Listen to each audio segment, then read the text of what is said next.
Before this video begins, I'd like to give a huge thanks to my channel members who you can see on screen now. Become a member by hitting the join button and get your name here among other awards today. Hello there and welcome back to some more Forza Horizon 3. Today we're continuing on Let's Play. This is episode 2. In today's episode, well, I was going to drive something a little bit more interesting, this Range Rover. However, the game is still in very much full tutorial mode and will not let me have any fun. So for today, we are going to be driving our Range Rover and exploring Byron Bay, looking to level up our Horizon Festival. Yeah, I tried. I wanted to drive something a little bit more interesting, but no, the game is like, well, no, you're going to do things our way or you're going to get the fuck out. So, yeah, a little bit of a shame. I hate when games try to railroad you down doing one specific thing, but unfortunately that's the way modern Forza games do work, or mostly Horizon games. It's no way near as bad as it was in Horizon 4, because that game has the worst tutorial section I think I've ever played in the game, but yeah. Anyways, we do have the bucket list returns. Unfortunately, I did explore a few bits in the car that I was going to use, so that's the reason why we got some other bits unlocked. But yeah, the bucket list returns from the previous Horizon game. Essentially, it is just doing interesting stuff, mostly PR stunts. In Horizon bucket list is where we get a bit existential. Unique cars. If this was your last day on Earth, imagine what you drive and what you do in it. Then, take the car I've left for you and do it. You're welcome. Yeah, that. So, in this case, it is an aerial nomad. Gotta be perfectly honest, driving an aerial nomad is not particularly on my bucket list. I mean, the Nomad's kinda neat. This was the first game it appeared in as well. The first time it appeared in a Forza game would later appear in Forza Motorsport 7. Have its own little spec race in that game as well. But yeah, I can't say this would be particularly on my bucket list. I like aerials, don't get me wrong, they're unique, and of course being English, that's a cool thing, but I mean, they just don't do much for me. I like a car to have good aesthetics, and the aerial, for all of its craziness, does not particularly have a good aesthetic, so there you go. Anyways, apparently we've got a race to the destination, we've got 4 minutes to do it. There is no sort of freestyles or anything of that sort when it comes to this game, so I'm not too worried about the time limits. We do actually have not particularly long to go. The map is trying to sort of railroad us down one route. Sometimes it's quicker to use that route, sometimes it's not. In terms of me in this game, I've kind of forgotten the map quite a lot, so yeah, I will follow it to an extent, although there is an ample opportunity to cut through the forest here, so I guess we'll go ahead and do that a little bit. The one thing that always bugged me about the Nomad is the fact that it's still rear-wheel drive, which I really do not like. I'd rather have an all-wheel drive car as an off-roader vehicle. I don't get the whole... Also, I really should have just stuck to the road, shouldn't I? I am being an idiot. Yeah. I really don't like the point of having... It's like trophy trucks as well in this game. I'd just rather them be all-wheel drive. I'm sure there's a real-life practical reason as to why they are rear-wheel drive. Fuck your tree. However, it's a Horizon game. It really shouldn't be that way. Anyways, I have completely and utterly messed this one up, but again, it's like a 4-minute time limit, so I'm not massively concerned. There we go. Go back to the land again.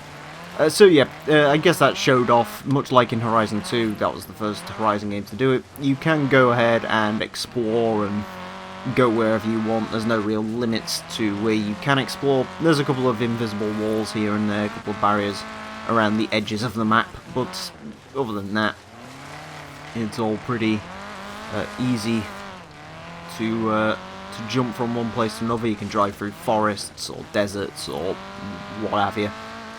Ooh, let's try not to smash into a telecommunications pole. Yeah, as you can see, PR stunt very easy. As usual with this game, it sort of does try to baby you quite a bit at the start. Everything is pretty darn easy. Stuff can get a little bit challenging. Actually, I don't think any of the PR stunts in this game are like massively challenging. There's nothing on the same level of the Horizon 2 one where you have to drive a Range Rover through a forest in a minute and a half. On I think that was on the Storm Island expansion. That was ridiculous. Bucket list events are great for PR and attracting fans. And good for the soul too, I reckon. Yeah, there you go. Anyways, of course, we do get some credit reward from that. And we gain a little bit of XP to level us up. And we do get some fans as well, which hopes towards opening a new festival, apparently. Because yes, we are going to branch out and expand. Unfortunately, the game does not really give you much choice whether you are to open a new location or expand a previous location or anything of that sort. It's very much, well, as you'd expect, you do this because we tell you to do this. So there we go. I think the team loves these things even more than you do. Anyways, Hey, Emile. there's a driver, I don't care. It might be worth bringing them into your lineup. I'm going to Mark their position on your map. ignore that. That does happen quite often. I wonder if I can go through the entire game without recruiting a full team. I don't think there's much advantage to doing that, but it will sort of save me getting very, very irritated. Up there is a photo location beauty spot, where essentially it gives you a little bit of XP in terms of just having a quick look at the sights and saying, wow, this game's very pretty. I mean, which it is, but still. So, yeah, this was where I ran into. I kind of wanted to drive something a bit different. I think I've got 5 cars in my garage, I'll show those at some point.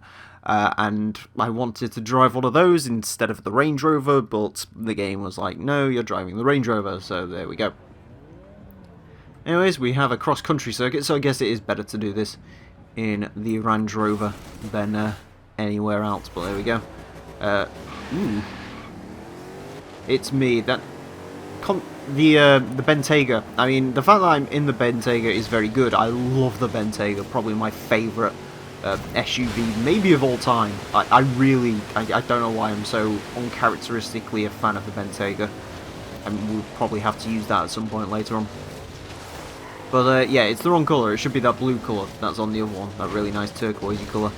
I think it was this game that actually made me fall in love with the Bentayga. It was a car which I never really cared about before, and I still don't think it's like the most attractive vehicle or whatever. But for some reason, I'm just in love with the Bentayga. There's something about it that I really like, which is strange because I'm not usually much of a SUV person. I'm not going to be one of the many people online who go, fuck crossovers! But, well, I mean, I don't like crossovers, I should say, but I think SUVs do have a place. Certainly not crossovers, but like proper SUVs do have a place. But in terms of the Bentayga, I don't know, something about it. It might just be the craziness of it that I like, but yeah, unfortunately that was not a choice. Our choices were between an X6, an Urus, or this, and so I went with this. There was another vehicle, but it's the Jeep. I don't care about the Jeep. Jeep was also the cheapest of all of them, so that car doesn't really matter. We do have one hell of a skill chain going on here, though, which is good. Of course, that's the one advantage of cross-country races. I'm not a huge fan of cross-country racing, but yeah, they are good for the XP gain quite often. This one's kind of neat because you're sort of running around suburbs and stuff. This can get a little bit challenging, though. Sometimes this one really does take the piss with how hard it is to complete from time to time. But, start of the game, it's relatively a-okay. It's also only 2 laps compared to, I believe this one's supposed to be 3 laps usually. So, we are getting a little bit of a break in that regard. Let's go ahead and pop down here. Try not to crash because I want to keep this skill chain alive. Can we keep the skill chain for the entire end of the race? I don't think you actually gain all that much more money and XP and so on from doing this, especially considering we haven't actually unlocked the whole skill tree or anything like that yet, but it's worth going ahead and trying to keep it alive for as long as possible.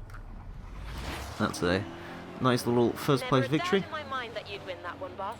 Never a doubt. So a rather muddy Range Rover pulls up to here, and we do get a little bit credit-wise, not too much. XP, yeah, skills will put us quite a bit further. Not quite at the next wheel spin, but we are almost there. And the fans really didn't seem to care about my awesome skill chain, so rip that, I guess. The fans thing does come to a conclusion later on, which you'll see. So you don't gain fans all the time. Oop. Press. Okay. What? What's so important that you want me to open the map? I'm not doing that because I don't care. Right, PR stunt, let's go. If I recall rightly, this is another danger sign, so Turn left. it doesn't particularly matter. We shall 400 yards. go to it anyway. Also, the game has that road finding procedure. I guess I'll smash that. I didn't want to. I But hope you did that on purpose. These bonus boards are hidden all over Horizon Australia. Smashing them earns you a reward. In this case, a discount on fast travel. yeah, there you go. There's bonus boards like there is in every other Horizon game. Again, we will go ahead and go through those, and I'll smash them all, and so on and so forth. But I'll do that later on. Oh, it's a speed trap. Speed trap. There we go. An old Horizon hand like you knows what to do. with We're not exactly going to get 3 stars driving around in an old Range Rover, but again, I'll come back to that and sort that We'll be later setting up on. speed trap locations for you all over the festival. Do gain quite a lot of fans from those, though.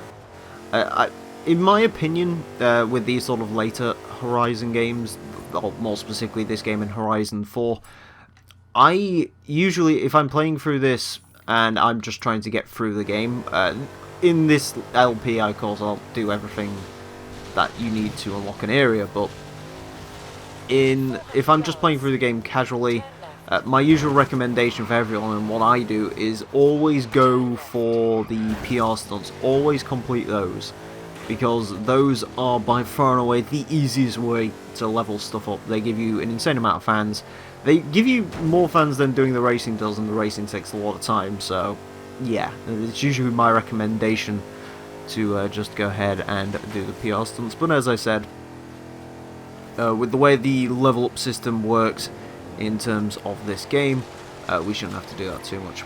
Indeed, in fact, this episode isn't going to be too much longer, because I'm going to do this next race, go wherever the game tells me to go, and then finish this one Cross-country off. events give you wide open courses over variable terrain. Think of it as sightseeing, just much I don't know why they're telling us about cross-country again, because we did literally just do one. But I guess we'll go ahead and do another. So, if you're wondering why I'm lacking some of the money I had I think I had 160k in the last episode. I started this episode with 150. I'll explain that more when we actually manage to take a look into our garage. So, when the game stops holding my bastard hand, we should finally be able to have some freedom. Hey, the Bentley's in the correct colour this time round. Look at that, fantastic. I love that car. I love it more than my own children.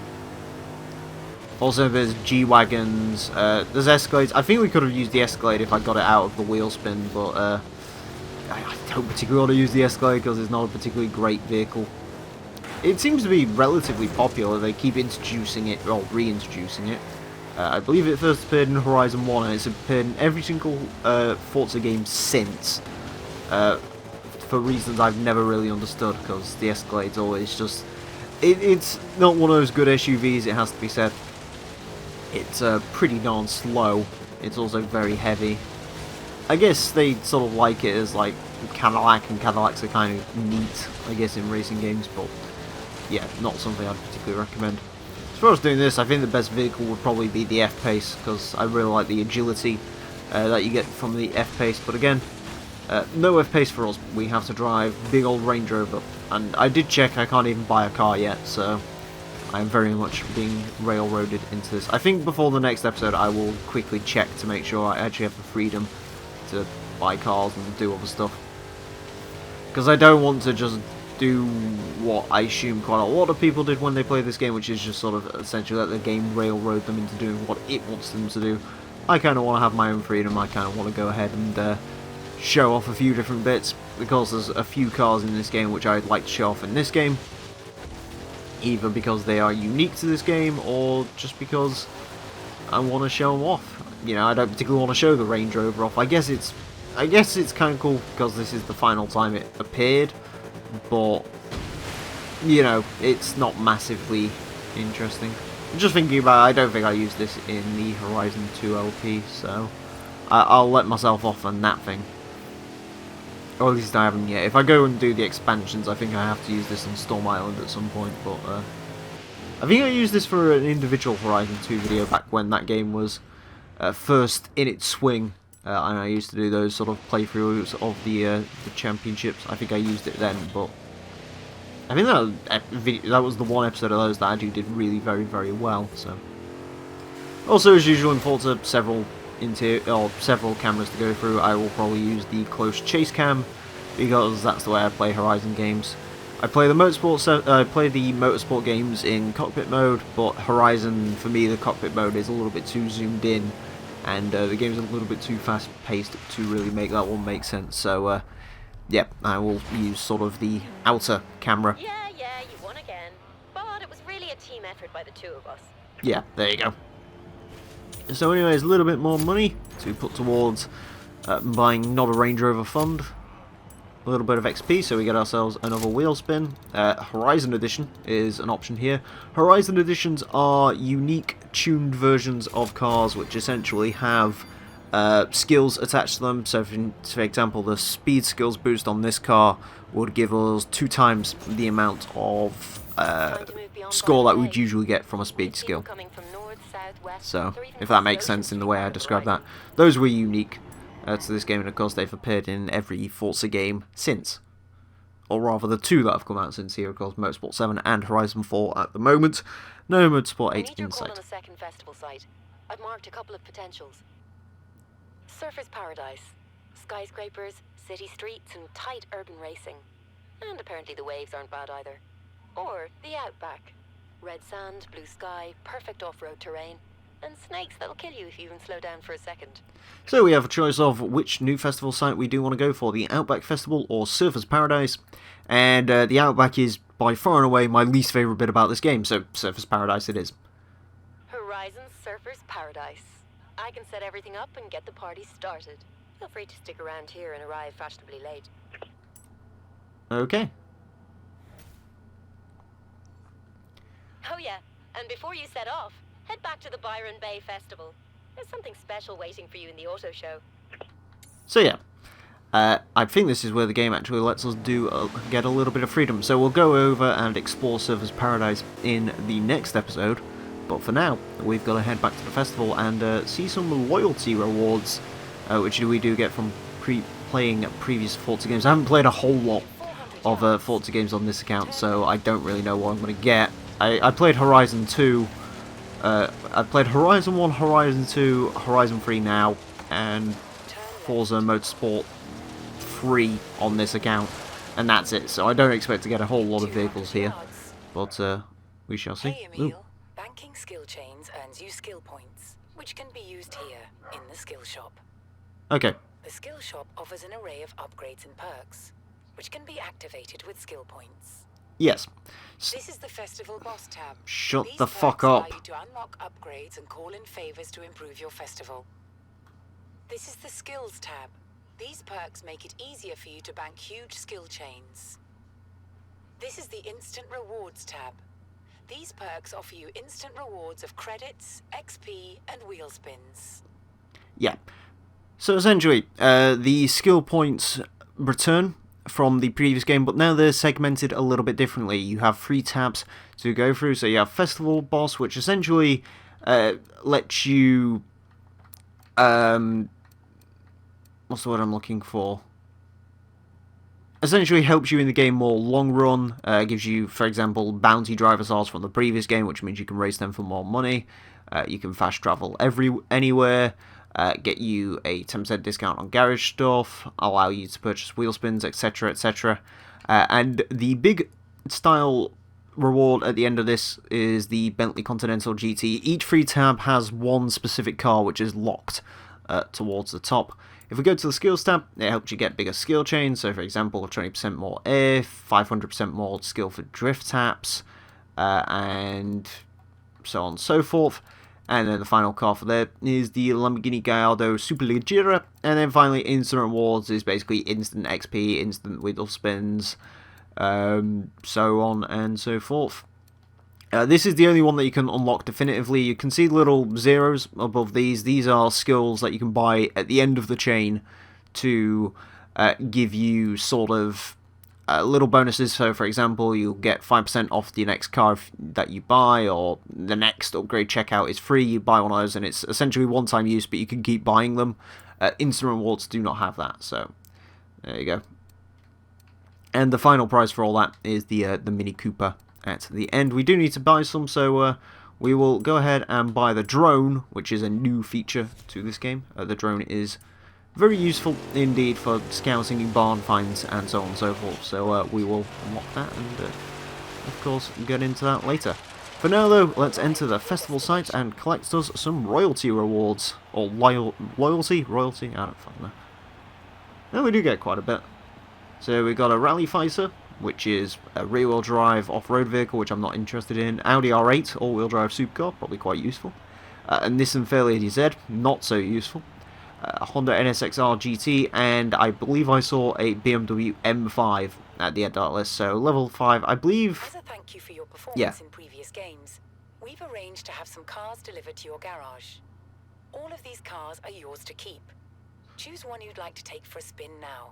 So yeah, the level 2 reward was the NSX, which is one of the better cars here. Tier 3 was the Fairlady, Tier 4 was the R8, Tier 5 the M5, and we played Horizon 2, so we get a Rally Fighter. Essentially the way these work is the more you are up on the Forza rewards, the more rewards you get. So I believe when I first played this game for the first time, I managed to go ahead and get one of these, or I managed to get all of them that were available at the time. I don't think there was anything too spectacular unlocked behind these. I think the absolute most you could get up to was a Koenigsegg 1-to-1, I believe was a free car, but beyond that, there wasn't too much. So anyways, finally, we unlock the auto show, so we can actually go ahead and buy whatever car we want. The game features 400-odd cars, I believe, including, no, of course, there's these DLC cars, which are all marked as free. I might have to go through and grab those very quickly, because they'll actually be kind of useful. Yeah, it lets you get the DLC cars for free, which has been a feature since Forza Motorsport 5, which is nice. I have all the DLC for this game, so everything's free. Hooray. So I will probably go ahead and claim those later on. You can see what other people are buying, which is usually basically whatever the first few cars in the game were. So, for example, yeah, the M4 and a couple of the other cars. It lets you also go to the Forza Vista thing. You can get all the DLC cars in this tab. You can see everything that was unlocked or released for this game. There was quite a few DLC packs, a few of them more interesting than others. There is the garage system, of course, which we explored last time, and the auction house. Old cars, rare cars, custom cars, and stunning paint jobs. Some big buyers and sellers here. Look around and see what catches your eye. So yeah, you can buy cars, sell cars here, buy rare cars off of people, which the game basically classifies sort of Horizon editions and so on as rare cars.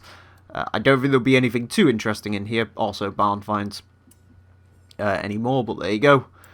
So yeah, finally we unlock the full menu, and other than having to drive over to Surfers Paradise... By opening a new festival location. I've set your route to the new festival site. And yes, thank you, Anna. So yeah, I finally think the apron strings are a little bit detached, so next time round I might actually be able to drive a car I want to drive. Also, apparently, that what's in here? Ah, I've got 4 skill points left to spend, apparently, hooray. Sure, I'll have 25k. And what else can we get? Get us 20,000 XP, get us a wheel spin. Yeah, that sounds like a good idea. And, yeah, let's get another 15,000 XP as well. I kind of like the instant rewards. I'll probably use instant rewards more towards the start of the game, Festival Boss, more towards the end. So, and we will level up, spin for a prize, see what we get, and then I will call an end to the episode, and we will finally go over and drive to the next festival site next time round. So 30 grand, and the Tirana Forza Edition is up for grabs here, which we won't get, but I don't particularly care, because it's not a particularly interesting car. The Forza Editions I'm probably going to avoid a fair bit during this game, because they're not really useful for much other than skills grinding, really. So, anyways, also, actually, before we go, I will quickly show off something that you might have been a little bit curious about in the auto show. There is also these upgrade heroes. Essentially, these are cars that you can apply wide body kits to, and also preloaded tunes. So, for example, the muscle cars are essentially max power tunes. Some of the other cars, the NSX, for example, has a wide body. The Agera has some unique features on it, and so on and so forth. Also, I forgot, this is the final Forza game to feature Toyota, so I'm sure we'll have to use some Toyotas at some point. But yeah, basically that's how that works. The car I was going to use to show that off with was the Challenger Hellcat, which I tried to use, however, it wouldn't let me, so there you go. Also, the other cars that we had in the garage, we have a Duracell Edition Spano, not quite sure where that came from. The pre-order edition Challenger Hellcat, which I got for my pre-order, apparently, and also the Warthog's in here for some reason, so... yeah, that's pretty much all that's left to be explained. Thank you all very much for watching. Join us in the next episode when I'm going to be opening a new festival site in Surfer's Paradise. Join us for that. Until then, farewell.